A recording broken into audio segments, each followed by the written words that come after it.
Basically, I was basically lying down the bed with my daughter and my girlfriend, and all I could, because I've always been paranoid on that block anyway. Every time I'm in there, like, so I just heard fire, fire, fire, and I got up and woke everybody else up, and everyone wore the clothes and everything and tried to run out the door. Well, as soon as I opened the door, all I could see was the smoke, so we ran back in. Then I gave like some towels to my missus to pour around the door and everything, to pour around the door, and I started passing water from the bathroom so that she could pour on the towel and everything here. Then I went to the window because I was on the 14th floor and I was screaming, help, help, help, I've got a baby in here, rah, rah, rah. And everyone's like, don't worry, they're coming to help you, just stay in there. They're going to come help you, stay in there. So all I could see was, I went around the kitchen and I could see the other side of the kitchen burning, not my part of the kitchen, but from the roof bit burning here. So I started to get a bit more, I don't know, scared. So I grabbed like bed sheet and that.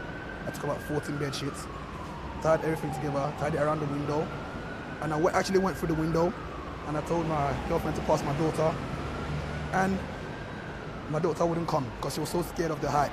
So they had to pull me back into the flat.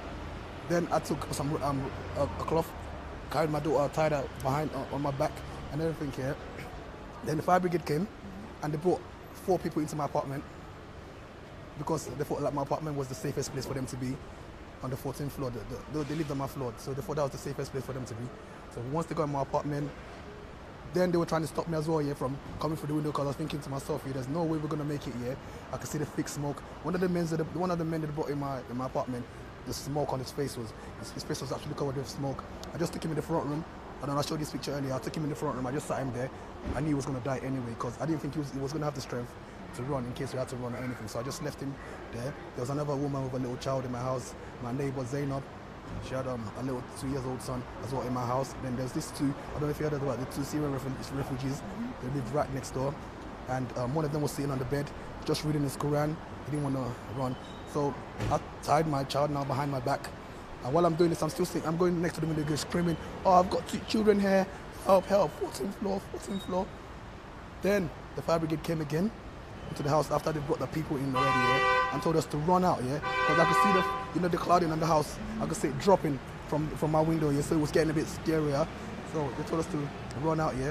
So I grabbed my girl, grabbed my daughter, and we ran. So while I was running, I hit my head on the wall, yeah, because it was so dark, you can't see nothing, yeah. And the first thing that hit is just this massive, I can't describe it, you have to be in there to feel it. This massive smoke, like a boom through your face and everything, yeah. Anyway, we managed to find the escape route because everyone was dark. Running down the stairs now, my girlfriend kept on dropping down the stairs because the floor was slippery and everything, yeah. I had my daughter on my back choking like, I thought she was going to die. I thought I was going to die because we were on the 14th floor. I was running down now and I didn't think I was going to make it. I didn't think any of us was going to make it, yeah. And when we got to the 3rd floor, then we saw like, this fireman down there because I had my daughter tied to my back, yeah. So they grabbed that off me and that's how we ran out, yeah. But when we came out, yeah, then one of the Syrian guys came to us. He's like, have you seen my brother? Like, no, we said, no, we haven't seen him. And Zainab with her son as well was in the house, and my other neighbor was in the front room here, so none of them made it out, yeah. But we had to just take that chance, because if we didn't take that chance, we probably wouldn't be here now. Yeah. And how do you feel about that? I mean, how are you dealing with that? I don't know how to feel at the moment, because a lot of these people, I know them, and it's kind of, I don't know, it's not really affecting me now, but I feel like it's going to affect me in the long run. But yeah, I don't know. And so, you and your girlfriend and your daughter, what injuries have you sustained? Sorry. So yeah, like most of I've suffered is smoke inhalation, and a bump on my head, and like a little scratch on my head. So are all of you in this hospital? Yeah. Oh, I see. Yeah, my daughter's still in there. She's going to get discharged tomorrow. I'm going to get discharged tomorrow. She's 4 years old. Yeah. Terrifying. Yeah, it's terrifying, yeah. And like you say, you thought you weren't going to make it. I mean, what is that like to have that, such a close shave of death? This might be a bit selfish, yeah, but I had all these people in my house, but I was just thinking about my immediate family first, yeah. So I was literally telling my girl how to, like, because I tied the cloth around her, I was telling her what to do, like hold the cloth and put your hand around it and just slide down, yeah. And that's the same thing I was going to do. So while the other guys were trying to convince me not to go through the window, I'm trying to convince my missus that if this is what we have to do, that's what we have to do. So when the smoke started getting worse, yeah, and when the fire brigade said, run, I just grabbed her by the hand. My daughter was already on my back because I was going to fly through the window with her anyway. So I just kept on running down the stairs and she kept on tripping up.